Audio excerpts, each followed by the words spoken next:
Hello everyone and welcome to RailFreight Fridays. It is Friday 25th of February and it's a little bit of a different day as usual. Russia has launched several military attacks on Ukraine.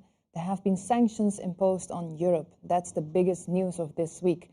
And as you can see, it's not the usual Friday setting. We might take a little bit longer than 10 minutes because we're talking to some guests as well. We have somebody from RZD Logistics on the line with us. But let's first talk about the sanctions. Nikos, you've been following these EU sanctions this morning. What exactly has been imposed? Yes, hello Majorie.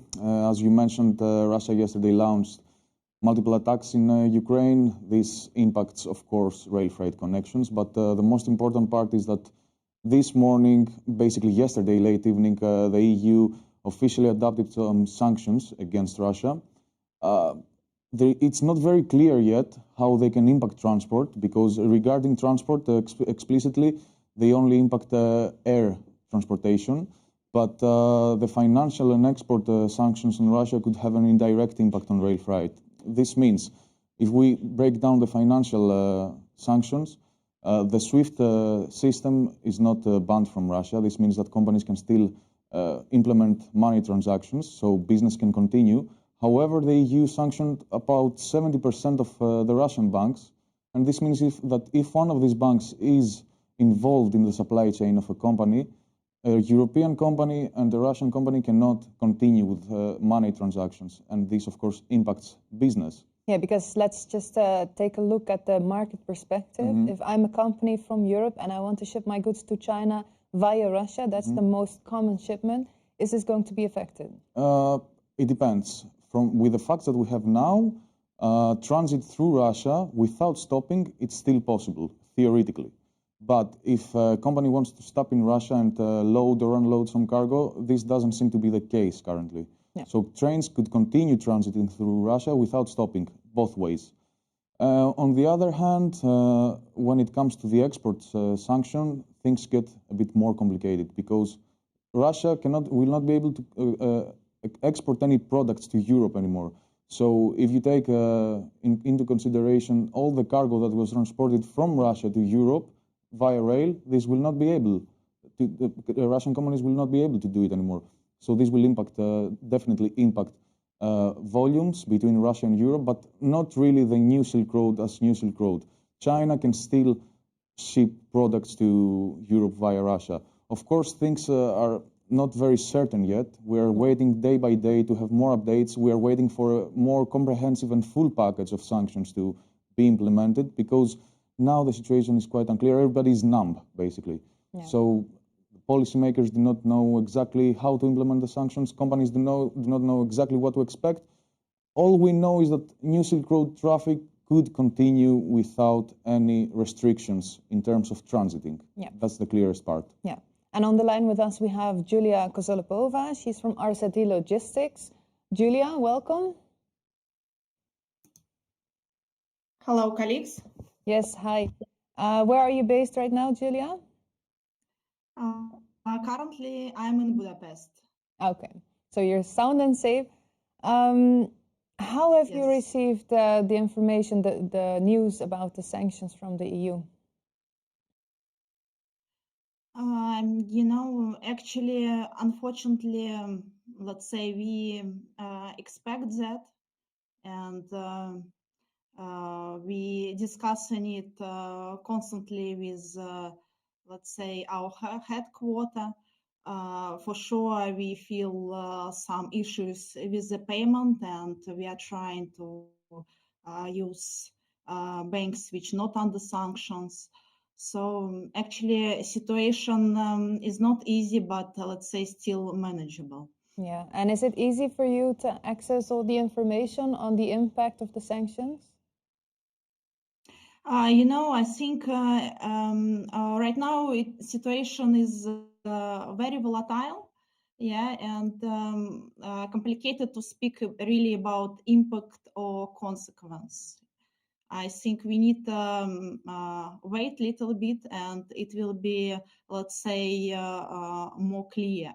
Yeah, because you mentioned banks. Are there currently any banks you're dealing with that are not under the sanctions list? Yes, we have it. Also, it's very important comment that initially in Russia, it's a lot of settlements in rubles, and in rubles everything is working, even with state-owned banks, which in sanction list. But also we use in other banks. Yeah. So are these financial sanctions the ones that got your attention the most, or are there any other sanctions that you are looking at that could impact you?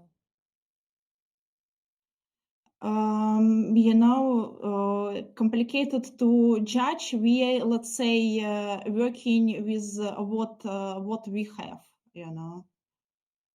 and we will see what, let's say, several days will bring us further. Because still it's not clear when the conflict in Ukraine will be resolved, but we really hope that it will not take, let's say, so long. Yeah, because the railway connections, let's talk about the action on the ground, the railway connections between Ukraine and Russia, how is that situation right now? From yesterday, it's a convention, and based on that convention, any cargo transportation from Russia via Ukraine is totally impossible. Yeah. It's from 24th till further notice. All right. And how about railway connections through Russia to Europe? Actually, very important to comment that all other alternative route are working good. So actually, all trains which usually go via Ukraine were redirected to Brest-Moloshevich across the border. So it's actually very important to comment that the solution are here, Yeah. Nothing is stopped, let's say. There were no cancellations at all? In general, actually, I didn't hear about that. Mostly, I mean, main part of train were just redirected. Yeah, and because a lot of cargo is now going to be redirected through Malosevice-Brest, do you expect any congestion at the border because of that?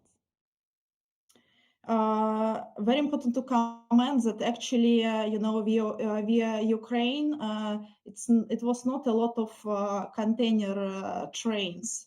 And I think if it will be plus 15 trains more per month, nothing will happen. So actually, we do not expect any congestion. No. And how about Kaliningrad? Is that still possible, the route via Kaliningrad, using the port as well? Actually, as I know right now, all routes are working, via Russia, exception just this route via Ukraine. But all other alternative are working. All right. Are you worried in general? Actually, I think no, because it's again, it's a big pity that currently Ukrainian route is not working. But in general, it's a lot of alternative, and I really hope that it will be possible to find a solution. And it's in our common interest. Yeah. So I quite believe that solution will be found, and after this conflict resolution, even trains via Ukraine could go smoothly as it was in the past. Yeah. All right. Well, I'd like to thank you very much for your time, and I'm sure we speak again. Yeah. Thank you very much. Have a nice day. You too. Bye-bye. Yeah. Bye-bye. Bye. Yes, I've been meaning to ask you, because we have been talking with industry professionals so intensely Yeah. during the last couple of days. So what is the sense that you got from the market? I did sense a lot of panic, actually, and I understand that from the perspective of operators, yeah, they say that there shouldn't be panic. But when I spoke to a lot of companies operating and offering their services, yeah, they realized that a lot of customers are asking, can we still do this? And they might not be willing to do it. So for sure, they're not willing to go to Ukraine, but a lot of companies are also not willing to go to Russia because they sense that something is going on. So more or less, rail freight companies are basically, their hands are tied. It's not their choice whether they will continue their services, right? It's a matter of what the shippers choose. Exactly, yeah, because that's what everybody's saying, you know, it's not up to us if we run our services, because if there's no demand, if there's no volume, of course there's no trains. But at the same time, as we also pointed out in our blog yesterday, everybody confirmed that... And its services stop? Not at this point, except for the services to Ukraine. And surprisingly, because this morning I also spoke to some people in Ukraine, and they confirmed that it's still possible to travel with the train and cargo from Ukraine to the EU. So like Poland, for instance. Yeah, Poland, right? Hungary, that border is still open. Rail freight trains can still go back and forth between Ukraine and the EU.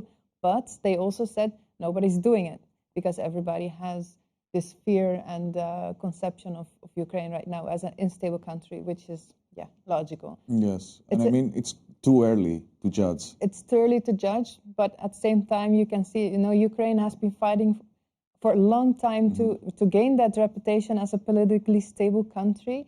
It has taken a very long time to get rid of the reputation that they were not stable.